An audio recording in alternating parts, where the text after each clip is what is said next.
Nous recevons maintenant les invités de Paris Direct avec deux autres co-auteurs. Ils ont co-dirigé L'Empire qui ne veut pas mourir, une histoire de la France-Afrique. Bonjour à vous, Thomas Borel et Benoît Colomba. Merci d'être avec nous.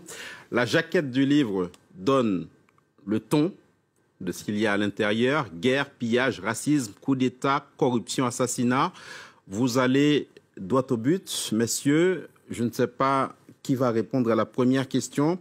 Contrairement à ce qu'on entend assez souvent, la France-Afrique n'est pas morte, elle est même bien vivante. Qui commence? Oui, ce qu'il faut bien comprendre, c'est que ce qu'on appelle la France-Afrique, c'est un système de domination et de prédation qui se caractérise, c'est ce qu'on documente dans ce livre, par une grande capacité d'adaptation. Si on devait prendre une métaphore animalière, on pourrait dire que la France-Afrique, elle ressemblerait plus à un serpent qu'à un ours. Elle fait sa mue en permanence. Et c'est ce qu'on raconte dans cet ouvrage. On revient à la fois sur les racines coloniales de ce système et on décrit ces nouveaux visages qui passent par de multiples mécanismes institutionnels. Alors, on va peut-être s'arrêter sur la définition que vous en donnez de la France-Afrique. Vous dites que, en gros, c'est un système de domination fondé sur une alliance stratégique et asymétrique entre une partie des élites françaises et une partie de leurs homologues africaines. Et ces mécanismes qui se déploient dans une relative indifférence de l'opinion publique française, on va y revenir tout à l'heure, permettent à ces élites franco-africaines de s'approprier, de se partager des ressources économiques, politiques, culturelles au détriment des peuples africains. Vous parlez de prédation, messieurs, ça ressemble à peu près à une association de malfaiteurs, non ? Oui, sauf que ça ne tombe pas forcément sous le coup de la loi, même s'il y a un certain nombre d'actes crapuleux qui caractérisent la France-Afrique. Et d'ailleurs, c'est un peu la partie la plus visible, la plus connue. Quand les gens pensent à la France-Afrique, ils pensent à l'aspect le plus sulfureux, donc avec des affaires criminelles, des assassinats, des coups d'État, les valises de billets, tous les mécanismes de corruption. Ce qu'on montre dans ce livre, et sur un temps très long, puisqu'on finalement on documente 80 années de relations franco-africaine, c'est tout le maillage institutionnel qui sous-tend ce système. Et c'est bien pour ça d'ailleurs qu'on parle de système, comme le disait Benoît.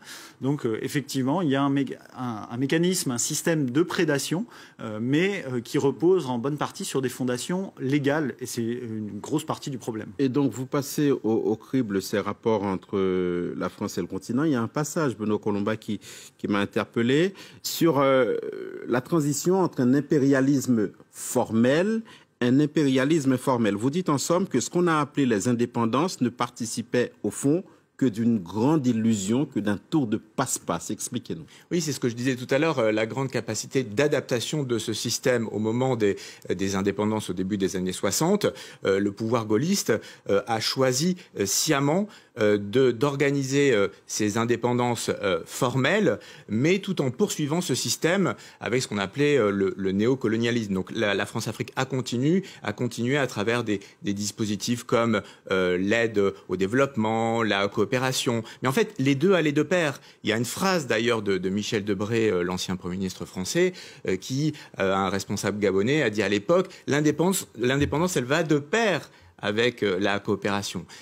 Donc ça a été vraiment quelque chose de tout à fait fondamental et qui se poursuit encore aujourd'hui. C'est un peu le paradoxe, c'est-à-dire il y a l'aspect crapuleux, le plus évidemment contestable, le côté mercenariat, coup d'État, le côté le plus spectaculaire, qui aujourd'hui commence à être connu, notamment grâce à l'action d'associations comme Survie. Mais il y a toute une face émergée de l'iceberg qu'on voit, mais qu'on ne regarde pas forcément et donc qu'on ne remet pas en cause. Et c'est ça ce qu'on explique aussi dans le livre. Aujourd'hui, la France ne veut plus parler officiellement même d'aide publique au développement. Rémi Rioux, le patron de l'AFD, était sur ce plateau à votre place hier, le disait. On ne parle quasi plus de coopération, mais d'investissement solidaire. Vous allez me dire ce que vous en pensez. Aujourd'hui, la France officiellement, messieurs, parle de reconquête, mais pas dans les mêmes termes. On parle de rupture, de renouvellement, de partenariat. Est-ce que Thomas Borel, c'est crédible? Ou encore, est-ce que le tour de passe-passe continue? pour nous, et c'est ce qu'on essaie de montrer dans cet ouvrage avec la profondeur historique, c'est que effectivement le tour de passe-passe continue puisqu'on est sur une nouvelle mue, une adaptation. On est sur des réformes qui sont annoncées. On nous parle de rupture. Avant Emmanuel Macron, Nicolas Sarkozy l'avait fait, François Hollande l'avait fait. À chaque fois, il y a cette rupture. Maintenant, on a le patron de l'AfD qui dit non, ce n'est plus de la coopération, c'est de l'investissement solidaire, pour décrire des mécanismes d'influence, de soft power, mais qui sont finalement directement liés et qui sont un héritage de cette période coloniale. Et Benoît disait le pouvoir gaulliste, mais ce qu'on montre aussi dans ce livre, c'est qu'avant même le retour du général de Gaulle, les dirigeants politiques envisageaient cette politique-là, cherchaient à comment maintenir l'influence sur l'empire de manière informelle, pour passer de cet empire formel à cet empire informel. Aujourd'hui, on a des dirigeants politiques ou à l'Agence française de développement qui nous disent on va faire de l'investissement solidaire, on fait de l'influence, mais finalement derrière c'est cette idée de maintenir une forme d'ingérence politique et économique, maintenir des marchés pour les entreprises françaises. On nous dit qu'elles perdent des parts de marché, mais le gâteau grossit. Donc en fait, le chiffre d'affaires des entreprises françaises en Afrique grossit. Et la France déploie toute une batterie d'outils pour maintenir finalement ces marchés-là et quelque part écrire l'histoire à la place des peuples africains. Alors, il y a eu de grandes figures, évidemment, de la France-Afrique. Jacques Foccart, évidemment, puisqu'on ne peut pas ne pas parler de lui, mais il n'y a pas que lui. Il y a eu d'autres figures. On pense à Ali Bongo, on pense à Jacques Chirac et bien d'autres.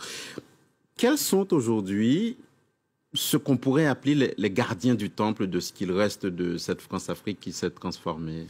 C'est là où c'est assez surprenant, c'est que on voit qu'on a une nouvelle génération qui arrive au pouvoir en France. Emmanuel Macron vante sa jeunesse en permanence, mais il est aujourd'hui le gardien du temple. Il ne cesse de répéter qu'il n'a pas connu la colonisation. Nicolas Sarkozy a dit la même chose. Mais il ne cesse de prendre des postures qui sont parfaitement coloniales. Convoquer à Montpellier une jeunesse africaine pour parler avec le président français, depuis l'Élysée, dire on va parler à cette jeunesse, est en soi une posture coloniale. Les déclarations qu'il fait, où il se pose en donneur de leçons sur ce qui se passe au Mali, alors que dans le même temps il va au Tchad avaliser un coup d'État, c'est aussi une des postures coloniales d'Emmanuel Macron. Donc lui-même aujourd'hui est un gardien du temple. Auprès de lui, on pourrait citer Jean-Yves Le Drian, qui était le ministre de l'Afrique de François Hollande et qui est encore le ministre de l'Afrique de Emmanuel Macron. Donc et qui, à propos des dispositifs militaires au Sahel, dit aujourd'hui il faut moins d'emprise mais plus de muscles. Donc on continue à s'adapter continuellement. Et encore une fois, c'est vraiment une caractéristique, la grande continuité, quels que soient les pouvoirs dans cette politique et le maintien en place de ce système.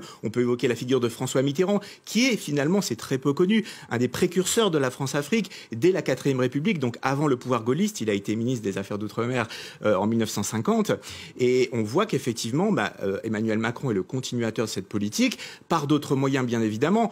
Un mot sur son expression, il avait parlé de conversion des regards à propos des relations franco-africaines. On pourrait plutôt parler de diversion finalement, en mettant en scène ce prétendu dialogue avec la jeunesse africaine. Si on vous suit bien, Thomas Borrell et Benoît Colomba, le fait que cette réunion se tienne à Montpellier, ces jeunes, ces artistes, ces sportifs et tout ça, ce nouveau sommet Afrique-France sans les chefs d'État et de gouvernement, ce n'est pas significatif de quelque chose de neuf, bien au contraire.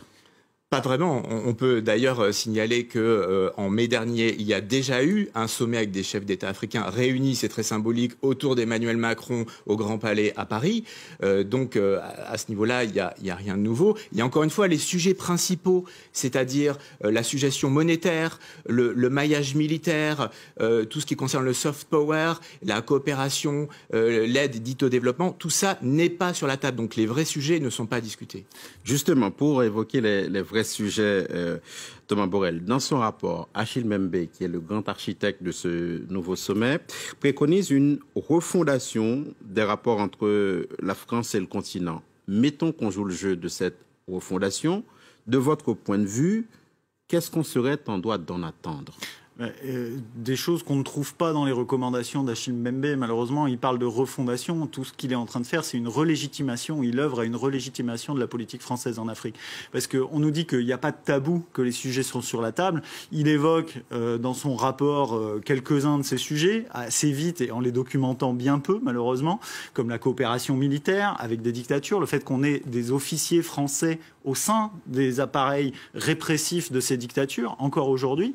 Mais ces aspects-là, ensuite, ne sont pas dans les recommandations. Il y a des recommandations toutes simples. Il faut que l'armée française quitte le continent africain, ça veut dire la fermeture des bases, ça veut dire le retrait des coopérants militaires, des appareils répressifs de ces régimes. Il y a sur le franc CFA, la France n'a pas à venir écrire les réformes du système monétaire, elle doit sortir de ce système monétaire.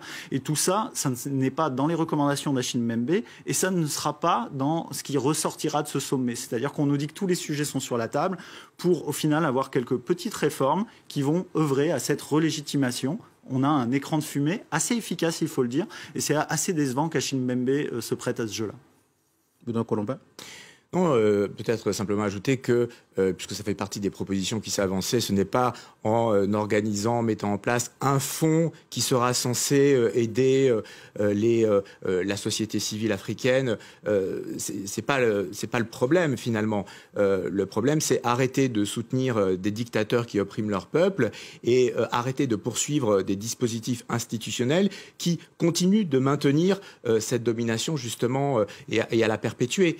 Et on a vu effectivement, ça a été cité par Thomas, le déplacement d'Emmanuel Macron après la mort d'Idriss Déby au Tchad. Et c'est vrai que là, d'une certaine manière, il avalisait un coup d'État constitutionnel. Merci beaucoup, Benoît Colombin, Thomas Borrell, d'être venu jusqu'à nous, co-directeur de ce gigantesque ouvrage. L'Empire qui ne veut pas mourir, une histoire de la France-Afrique, c'était nos invités de ce vendredi. Merci.